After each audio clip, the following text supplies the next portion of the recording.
long this will continue, especially in regard today we are the stronger ones. We have the backup from the Western world. We have the fancy weapons. But the world is not standing on the same level forever. This will change. This is a natural process. What will happen tomorrow when someone else is more stronger than you? And there are maybe a community of stronger countries than you. What will you do? Maybe they will tell you then the same what you have planned for many decades and say, look, we don't agree for two-state solution. Just go back where you are coming. So is that a good solution for them? No, I don't think so. Because since many decades they are living there, they have their children, they are going to school. So at one point they have to go to the table. But yes, I understand, especially the Netanyahu regime, who is for very long under pressure inside of Israel, wants to show themselves strong right now. But at the end of the story, they will be the loser. The attack, I repeat it, the attack of Hamas, of course, it was brutal from my view of point. But it was the start, my feeling is, in international policy, it was the start from this peace. You will see it. Maybe not today, maybe it will take more time, but for the first time, we have seen the vulnerability of Israel and their partners and allies. Don't fool yourself with the mainstream media right now. How they are blackening everything and showing only one side and doing so much PR. It doesn't matter. The people on the street, they see the reality. Maybe today they have not the voice to say anything, but tomorrow, be sure the humanity will not look at this right like today. So that's why I think the best solution for Israelis, even for Netanyahu, is to turn to the table. That's the only viable solution.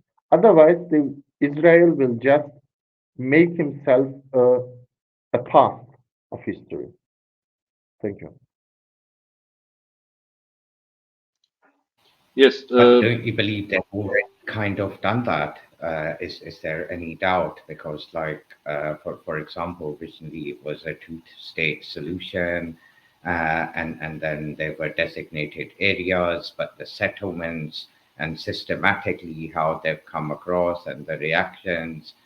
I really do not understand if there is any stone unturned still left to see in terms of that being something, at least in the terms or opinion of majority of the common man or common people around the globe. When you see them, when you speak to them, they basically have no qualms in saying that they know what is what. And again, even if you bring the theological aspect into it, it I understand the Jewish people have some affiliation to that land, a great affiliation, but and I understand they're never going to either give up on having some kind of a connection with that area. But the way things have been moving for decades now, I do not think that Israel is at all on the right side of history, which has already been created. It's about salvaging themselves is what we can speak about. Otherwise, as far as history is concerned, post Second World War, when the Holocaust occurred, after that, Israel basically, from a victim, became the person or became the party who is victimizing in the exact same way, in the exact systematic approach as how they began. I don't know what your opinion on that is. Well, especially. Shaji, if I may share,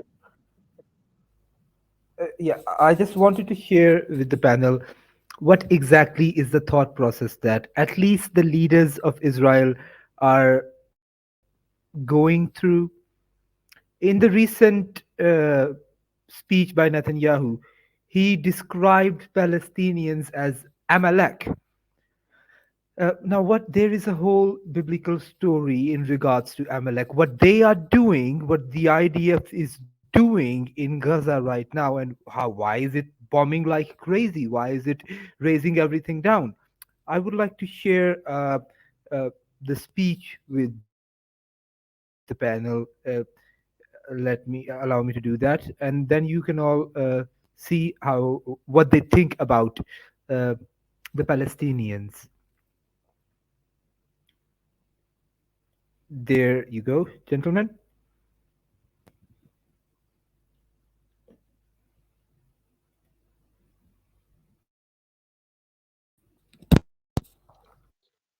Sid, have you played it? We can't hear any audio.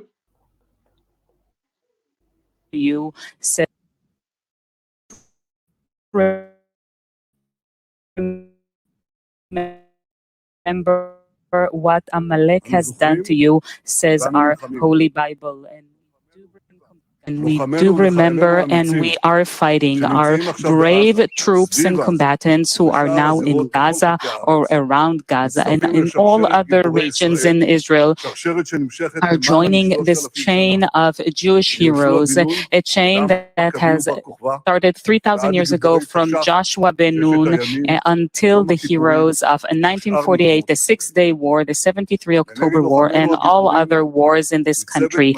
Our hero troops, they have one supreme main goal to completely defeat the murderous enemy and to guarantee our existence in this country. We've always said, never again, never again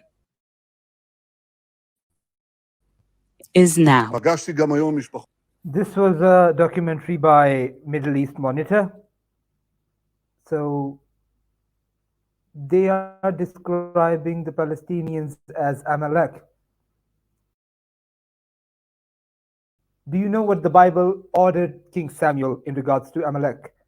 They ordered, if I may read, uh, I will punish Amalek for what he had done to Israel, how he ambushed him on the way when he came up from Egypt. Now go and attack Amalek and utterly destroy all that they have, and do not spare them, but kill both men and women, infant and nursing child, ox and sheep, camel and donkey. When Netanyahu is describing Palestinians as Amalek, what he means to say is that he is going to kill them all. That is what he has in mind.